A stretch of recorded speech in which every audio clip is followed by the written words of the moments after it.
intervention. For what? We got thrown out of our last apartment because you just had to throw food at Shelton.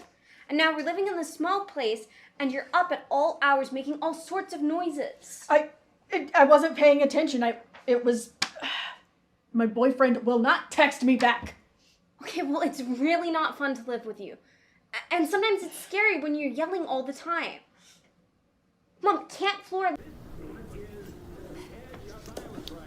You can't be done. Seriously, when are you going back? Did I ever tell you about how she used to shove nuts? She wasn't herself. She kept speaking nonsensically. The whole thing was just really awful. And, I'm kind of scared.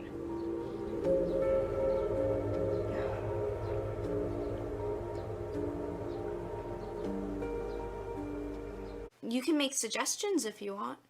I have an open mind. Okay, maybe I will. Oh, I forgot the book for Harry. It's on the kitchen table. Why didn't you tell me? Sorry.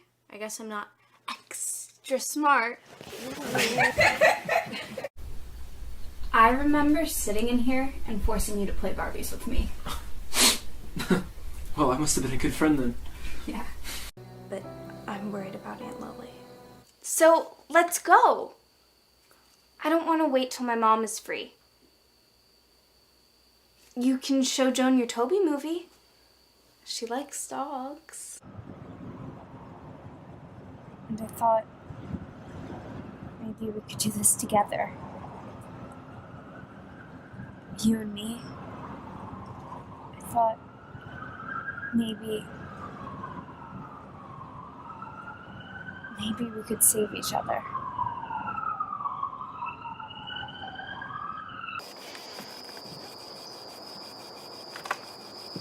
There's food in the fridge if you're hungry. Whatever. What do I do after it's smooth? Sort through the stuff we've collected and pick out what you want to use. Maybe I'll bring back some leftovers. Why not just take me with you? Welcome back to the Onstage Podcast. I'm Kylie. I'll be your host today. We have a very special guest this evening. Like, all of our guests are special, but especially today's episode is an actress, but I think is the most talented, Sophia Roosevelt. Before we introduce her, please hit subscribe to this channel and like this video, and please head over to my channel, Talkative Podcast, which will be linked down below in the description, and subscribe and like my last video. So let's get started. So thank you so much for joining, Sophia. I'm very excited to chat with you, and welcome to Onstage Podcast. Hi. Nice to meet you. You too. And so, like, what inspired you to get into acting? Like, I know you've been into so many projects and stuff, but like, what inspired you in the first place to get into this field? So I did a community theater show when I was like 13. And I very much enjoyed it. And I hadn't done, I went to public charter schools that didn't really have drama programs, but yeah, so that was my first like experience doing acting, and I really enjoyed it. Like, was it kind of like an online charter school, or was it kind of like in person? No, so actually, yeah, later I went to online school. But no, it wasn't online. It was just like very focused on like science and math and stuff. Oh, gotcha. Because I do online as well. So I was like, oh, once he said charter, I'm like, oh, I can ask her. Like, because I do online as well because I love doing all these things. But it's like, I noticed like online it's just so much easier to get things done, I felt. Yeah, no, it is. I mean, you can do more things. But I guess when I did online school, I missed like the in-person aspect. Yeah, I feel the exact same way. So like, even though like online it gives you more like free time and stuff, but it's like with in person, like you have more of a social kind of setting, I should probably put it. So like you get to interact with your friends more and do sports and do all these things. I know a lot of schools don't offer things like most public schools do, but like I know with public school, it's just the best way to interact. Like that was the worst part for me, is that like I miss like the whole kind of interacting with my friends I had and everything. That's yeah. But like you studied at Strasbourg and Stella Adler. Like, Yeah, what well, was- sorry, keep going. no, you're fine. But like, what was your experience studying there in New Well, York so City? I did like the teen programs. I didn't like, do some 2-year conservatory thing. Oh yeah. But it was fun. It was really Strasbourg, particularly. The instructors are very just like good, interesting. Like it was much more thorough than anything I'd experienced before. Yeah. Like, are you originally from New York City, or are you from like out of state? No, yeah. So I live in DC. As a teenager, I briefly lived in New York, like sort of, not really. And like Long Island and New Jersey. But yeah, I'm from DC. I live in DC. I'm so jealous because DC is like one of my favorite places. Because I live in 5 hours. I live in Pennsylvania, but it's like DC because it has so much history that I just love it so much. Yeah. Like, Yeah. what is like a place that you recommend people going to when going to like this city? I mean, all the Or, museums like, are like, when I was a kid, I loved the Spy Museum. It's one of the few museums that's not actually free, but like you can pay and you go there and they're like, you can do like fake escape. It's like escape room style stuff. That actually sounds pretty cool. I'll definitely check it out next time I go to Washington D.C. But like, when you were in New York, like basically in the city, like was it like the places directly in New York City, or was it kind of like near the city? Well, so I spent like a few summers, in New York, but like in Long Island, in Queens, really, not Long Island. But like taking, the LIRR into New York to go to auditions and stuff like that.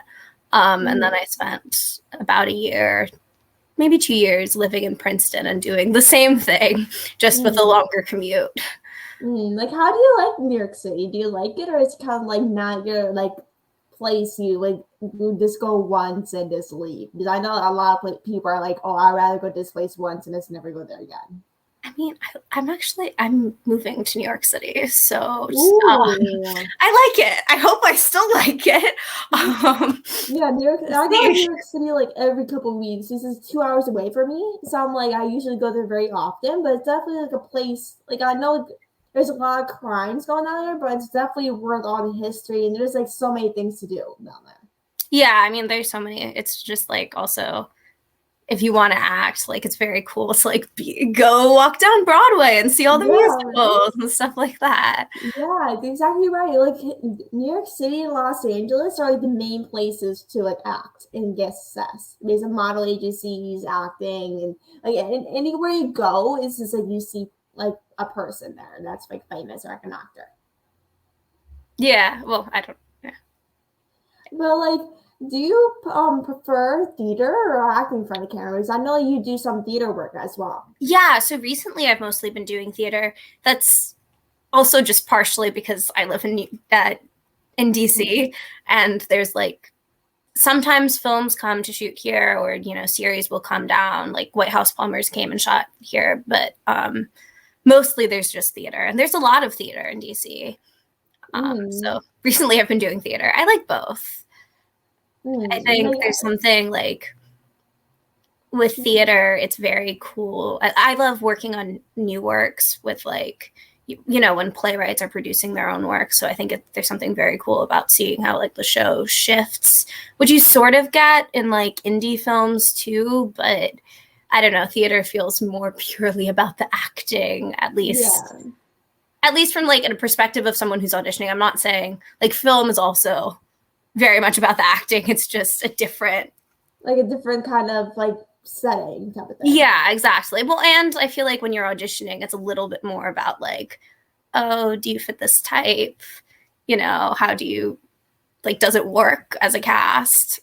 Oh yeah, because like, I feel like more theater is kind of like more kind of strict about who they have in the play. I guess maybe they're just, I think maybe they're in some ways they're less strict about like whether at least the theaters I audition at, I think, are a little bit less strict about like whether you are you completely fit the role, or whether you're just like someone that they want in the play, and maybe the ages will shift or something. Yeah, I just feel like they all like with acting, it's just like there's a bunch of like audition process, but I feel like once you like meet you, you're like, do I see this person like in this like role or like stuff like that? They're like, oh, it's kind of like less kind of a process kind of a thing. Yeah, it is. I mean, at least like the return, at least auditioning in DC theaters, the return on the auditions that you do is much better than like when you go and you audition in New York for like, films and TV shows. Just because there's a lot more competition.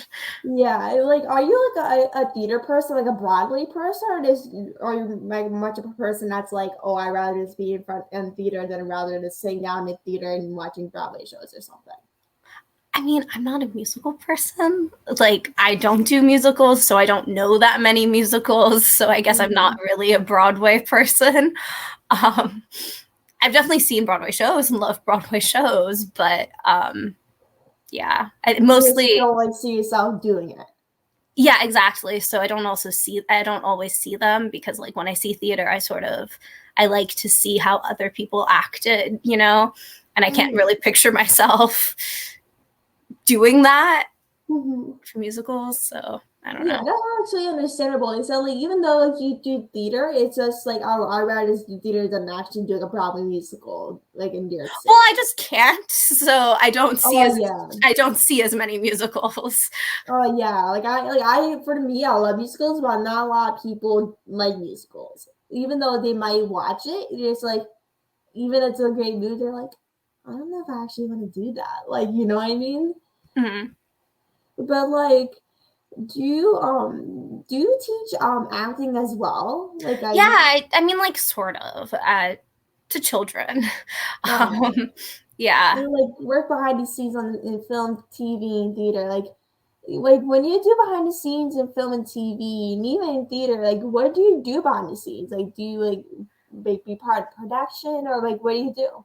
Mostly I've worked as a production assistant, which is sort of, lame. It's like if you were going to rank sort of authority on a film and TV set, it would be, production assistants are sort of the lowest.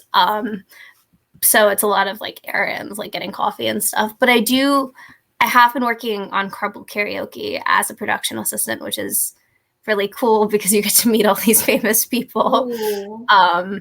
So yeah.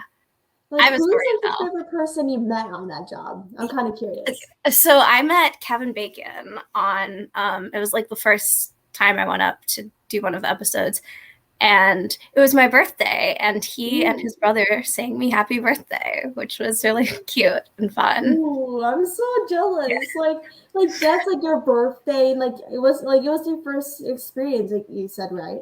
Yeah, no, it was really fun. I have to admit that I haven't seen a bunch of Kevin Bacon, because I think that's just not necessarily my generation.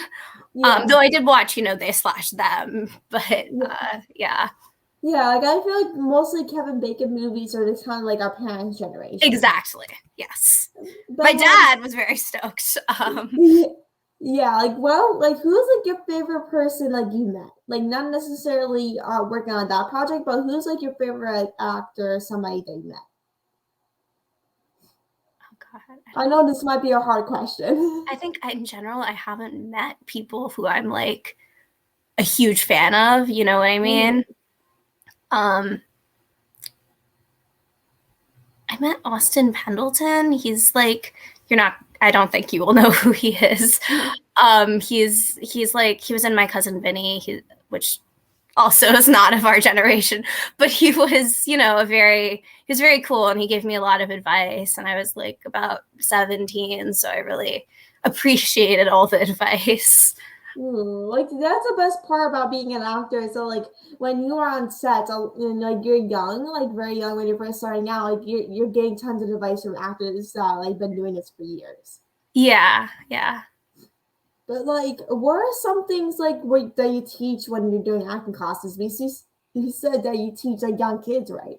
Yeah, it's honestly, it's not it's mostly like games. Like right now we're doing Willy Wonka.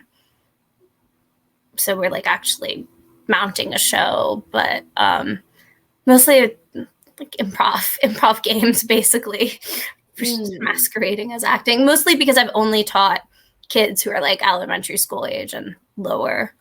Like what ages do you teach? Is elementary or younger? Yeah, I mean, I haven't. I'm in school right now, so I haven't been doing it as much. Right now, I'm like the assistant stage manager for it's a kids show. It's a show with kids for like Willy Wonka Jr. So yeah. That's what is like your favorite thing to do on your free time when you're not doing acting and stuff like that? Well, I see that you have a Grey's Anatomy poster up there. I have watched every single episode. Yeah, I like watching TV. I watch TV and I see shows. Yeah, I don't have very interesting hobbies. Yeah, like I'm like a big like TV geek. I love movies and TV. That like whenever I had the chance, I just watch something. And I'm like a big Grey's Anatomy fan, so I'm like I always watch it. Like I was just watching this before I was heading on this interview. Like I'm the biggest Grey's Anatomy fan. I was also watching it before this interview. Really? Yeah. I'm a huge Grey's Anatomy fan. I rewatched really the first few seasons mostly, but yeah, I rewatch it all the time. Yeah, I'm on the like this is like my second rerun. I'm on my second rerun. I'm like no matter how much I watch it, I'm so obsessed. It just never annoys me for some reason. Like who's like your favorite character on Grey's Anatomy? Kylie Torres. Oh, Kylie? Yeah. Ooh, she's amazing. Yeah. Like how do you like her and Arizona's relationship?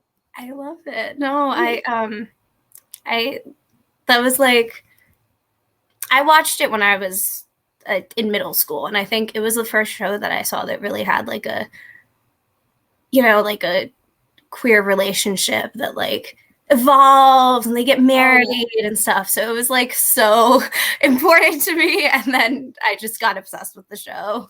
Yeah, like, I watch it nonstop. My best friend got me into it. It's just like since that day, I just became obsessed. Like it just never gets like boring to me. Like even though I watch it every week because episodes air on Thursdays of the 19th season, it's just like no matter how sad it gets or how exciting it gets, how much it really disappoints my mental health on certain episodes. I'm not gonna spoil it for anyone, but like there's seriously some death episodes.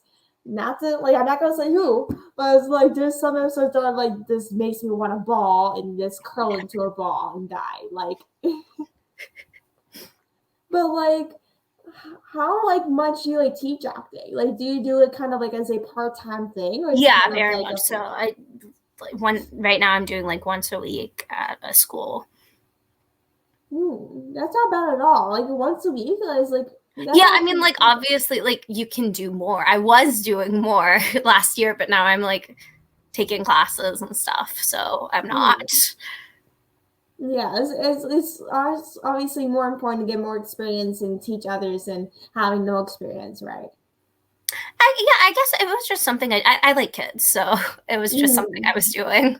Yeah, I love kids as well. Like whenever it's something doing with kids, I'll definitely do it. You know what I mean? Who doesn't love kids? Yeah, people, it's crazy. I know, right? But if you don't love kids, it's like, what's wrong with you? Like, I don't understand because like everyone was like a child, but whatever. But like, how do you like find this success in like some ways? I know like with being entertainment, acting, it can be very hard to get success and all of these things. Like, how do you kind of define it? I don't have an answer for you for that question. I don't know. I mean,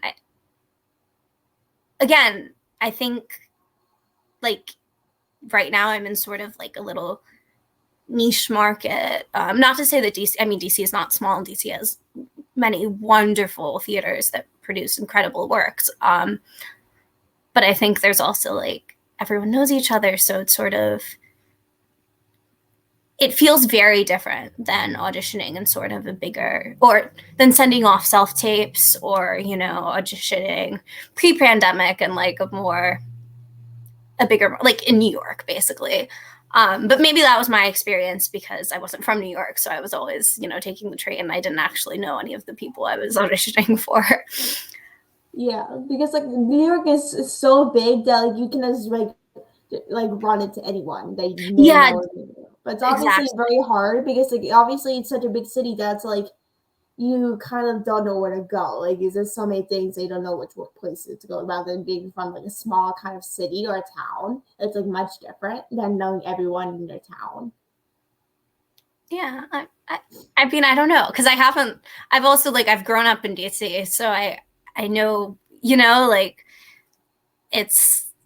it's very different than the experience of like taking a train into some place just to go to auditions and then leaving, Yeah, because obviously, like when you're on a train to that one place, it's like it's like some auditions are 5 minutes, some are an hour. It depends. Yeah, right. And then You're you take a asleep. bus. That was my experience for most of like my teenage years was taking a bus up, going in, auditioning for like 10 minutes, and then maybe meeting a friend, but then taking a bus back and just being like, oh, that was great, I guess. Yeah, like it's like not a waste of time, but it's like yeah, exactly. But energy. it feels very fruitless when you're not booking. And when you see like, because I would always be a weirdo and like there's a thing on IMDB where you can track projects that you've auditioned for, and I'd see, oh, this person got it. They've had series regular roles on 4 television shows. I don't think I was ever going to get the part. Yeah, but it's always worth trying. You know, yeah, like it's always worth a try. If you don't get, you don't get. But it's just the most important thing is at least like trying it. You don't know until at least you try. Yeah, and I mean it's fun. Auditioning's fun, especially like when you get the full script and you get to like read.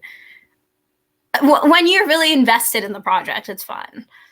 Like, do you think like starting acting at 15 has impacted the roles or experience you got? Because I know like a lot of people like when they start acting, like as they all got older, you kind of like get less things to work on. I think like they just kind of like get less experience. I should probably put it like, has that kind of impacted you in a way, or is it kind of like been a big process, like getting roles and you just got a lot of opportunities?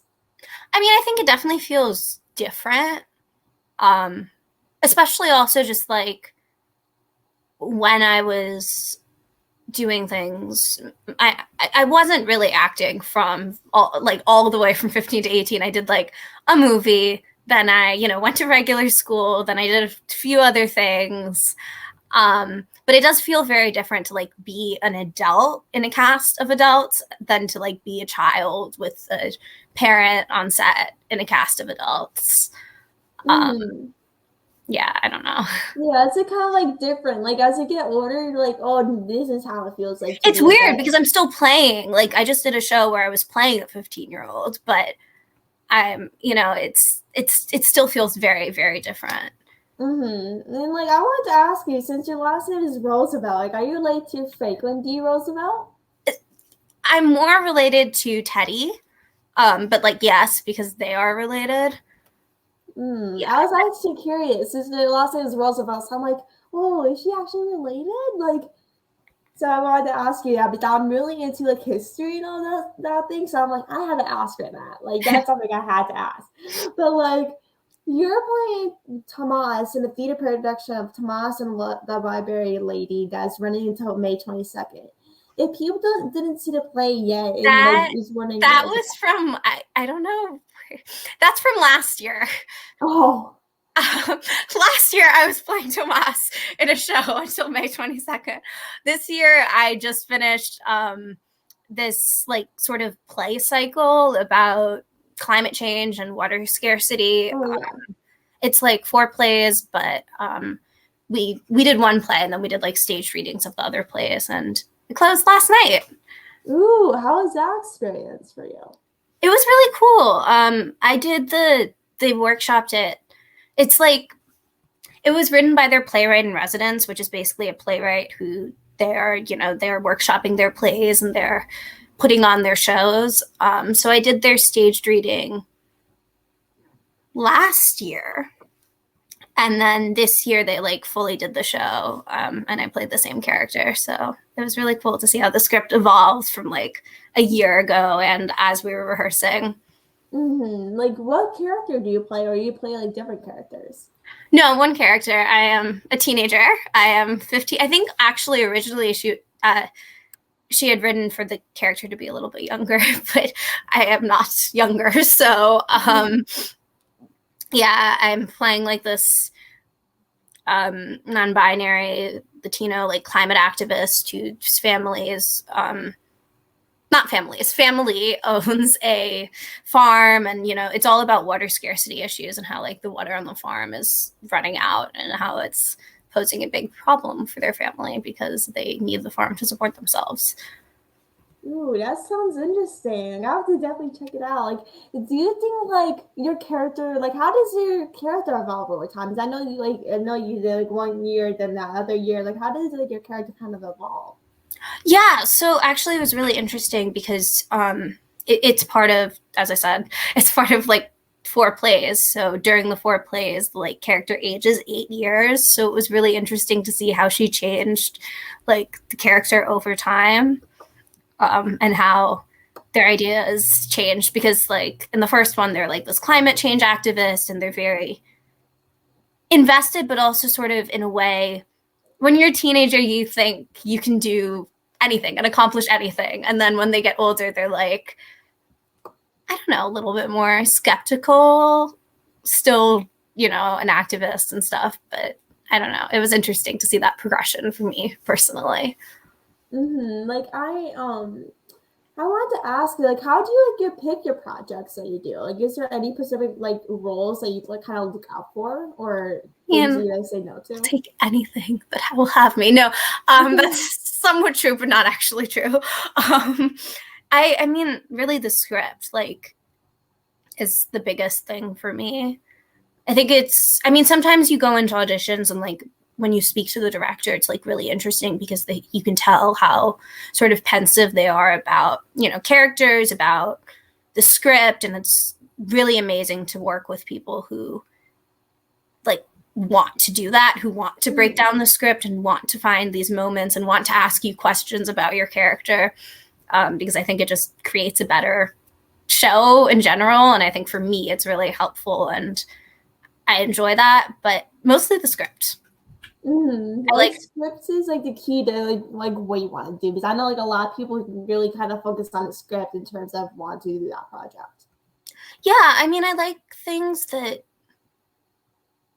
stories that sort of they want to tell, like that are about underrepresented groups of people, or that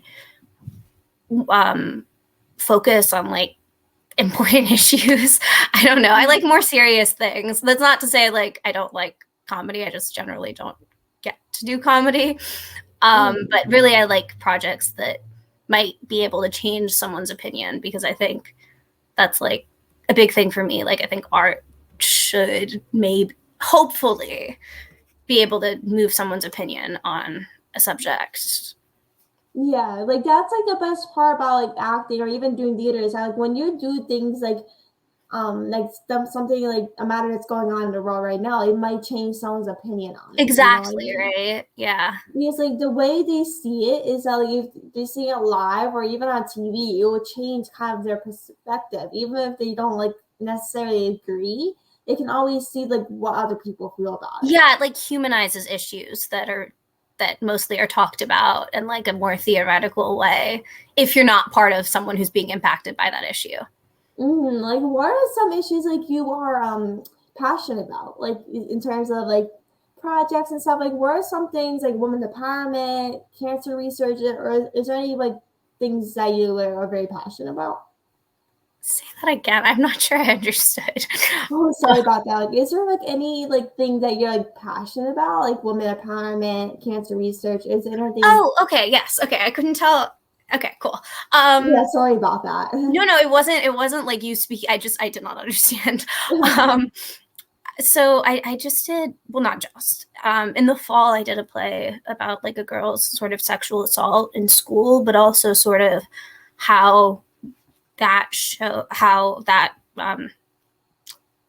hard, how that thing impacted her mom, who had also been a victim of child abuse, and her uncle, who had also been a victim of abuse, and they didn't know that each other had both experienced the abuse. And it was just like, a little bit heavy, but also I really loved how it showed sort of how prevalent things like that are, especially in families. So yeah, that one was a big deal to me, and I really wanted to do it because it talked about that. Yeah. Yeah, that's amazing. Because obviously, sexual assault is such a big thing, especially in today's days. It's such a big thing that's happening every single day, and like it definitely needs to be talked about because obviously it's such a huge matter. And I don't think a lot of people are talking about that. And to see like there's some things where it's theater or acting that's kind of like raising awareness or even talk about that is actually amazing. Yeah, no, I think it's really. I haven't been doing theater for all that long, and so I've been lucky that I've only done theater in an age of like intimacy coaches, there's intimacy directors, and like people who are meant to look after the actors' well-being. But when I did that project, we had sort of someone doing like intimacy check-ins and things like that, and some of the older actors, or not even older, but just like not as young as I am, were like, oh yeah, this is crazy. This has never been a thing. I've done shows that have so much more intimacy and things like that did not have any of this, and it would have been so helpful. And I was like, oh, that sounds, yeah. And like, do you have any inspirations or mentors that inspire you? I mean, I don't mentor, not really. I have actors that I very much admire. I think Natasha Lyonne's very cool because I think ideally I'd like to like do the writing directing thing at some point, and I think people who like create and star in and show run their own shows are like amazing. And I also happen to really love her shows, so there's that.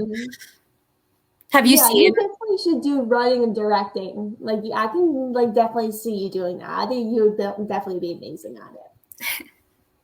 But like, do you prefer like self tapes or do you prefer in-person auditions? I prefer in-person auditions. I don't like, even if it's in New York, as long as I can like actually make the audition date and I'm not in a show or have to rehearse, like I so much prefer getting to go in person. Because I think there's also this whole thing. Sorry. No, you're fine. Go ahead. There's this whole like, you used to get in the room with casting directors and like they'd give you.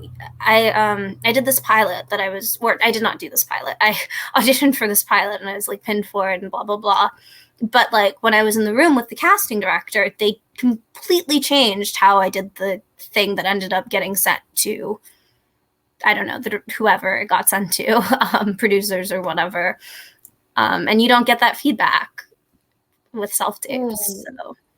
Oh, yeah, true. I just feel like when you go to in-person auditions, I just feel like you get more like a face-to-face connection. Yeah, exactly. And like, are you participating in a film and media summit called Lights, Camera, and Access? What? I did last year. Yeah, last year. Like, what was that thing about? Like, did they kind of teach you about film and media, or was it what was it kind of about? So really, it's like about. I mean, yeah, it's about film and television production, but it was also about sort of like film and television production and the intersection with like the disability community. Yeah. Ooh, that's amazing. And like, you have worked as a PA on shoots for HBO, Comedy Central owned, and a short film starring Academy Award winner Sally Kirkland. Like, how did you work with? Like, how did you kind of like? What was your experience like working with Sally? Oh, she's very cool. She's very yeah. It was really fun. She gave me a lot of advice about acting. I haven't seen her movies because I just haven't. But did you know who she was before you worked with her? Or you didn't No, know who- it's so bad. I'm like woefully uneducated. I did this carpool karaoke shoot, and then I walked into a FedEx a few days later, and the guy who was on the shoot was like on the cover of this book that he had written. And I was like, oh, that's the guy. Yeah. Yeah, like it's just like you do not know where you're gonna run into when getting these things. You're like, oh, Yeah, because that's they never who you tell are? you to, right? So you have to you'd have to be like researching them on the Yeah. shoot to be like, and then I obviously haven't seen it because they haven't told me who it is. Yeah, because like you do not want to be like, oh, like are you this person? Because it just kind of makes things like kind of like not awkward, but it's just that kind of brings more attention on them and stuff. No, I mean, I would like to know who they are. I just like they tell you on set, really, mostly. So Yeah, because it's like especially hard like when you don't know who they are until they tell you what their name is. You're like, yeah, right. oh, okay, that's who you are. Like it's just like you might know who someone is, but then like you like once you get to set, you just a total different person that's won an Oscar. Then you're like, oh, you want an Oscar? Okay, like that's pretty cool. But it's like when I like know a person that I'm not working with, it's just like it is. I just feel so awkward and just feel so bad. Sorry, I'm still slightly getting over a cold. Yes. But it would be really cool to work with or to be on a project with someone who I was like a big fan of, but it has not happened yet. It will definitely happen. Just keep dreaming. It'll definitely happen sometime. But it's like it's just like things happen for a reason. Like things like will happen, even though it might not anticipate it at that moment. It will definitely happen. Like you just need to be patient. Because for me, it's just like something I really wanted at that moment. This like thing you don't get everything overnight. You know what I mean? This is like things happen when it comes. But like, what is like some advice for actors or like that are just starting out? I mean, I just audition. I think it's really, especially at the beginning, like you audition for things that one, you probably won't be auditioning for later, and two, like you audition, it's like you audition for unpaid things and you don't even get them, but it's like at a certain point you do get something, and once you start getting things it gets much easier because then you have sort of have a resume. Yeah, because the resume is like the key to like everything I feel. Because like obviously like when you don't have any roles, it gets just like how do I build my resume if I don't have any roles? Like, Yeah. It's like very difficult after a while. Yeah. I'm not sure. I don't know how, like, I think it definitely helps. And I think there are many situations in which your resume can sort of help overshadow like a bad audition or a not great audition. But I think sometimes too, like what you do in the room is what matters, You're exactly right. And I want or not in the room as it may be. Yeah, you're exactly right. I want to thank you so much for joining on Stage Podcast. It was such a blast. Yeah, thank you. And thank you, Chris, for letting me host this episode. And you're amazing, Sophia, and I'm super honored to chat with you. And thank you everyone for listening. Make sure to subscribe and like to On Stage Podcast and check out my podcast, Hack of Fame, and the link below. Thank you so much, and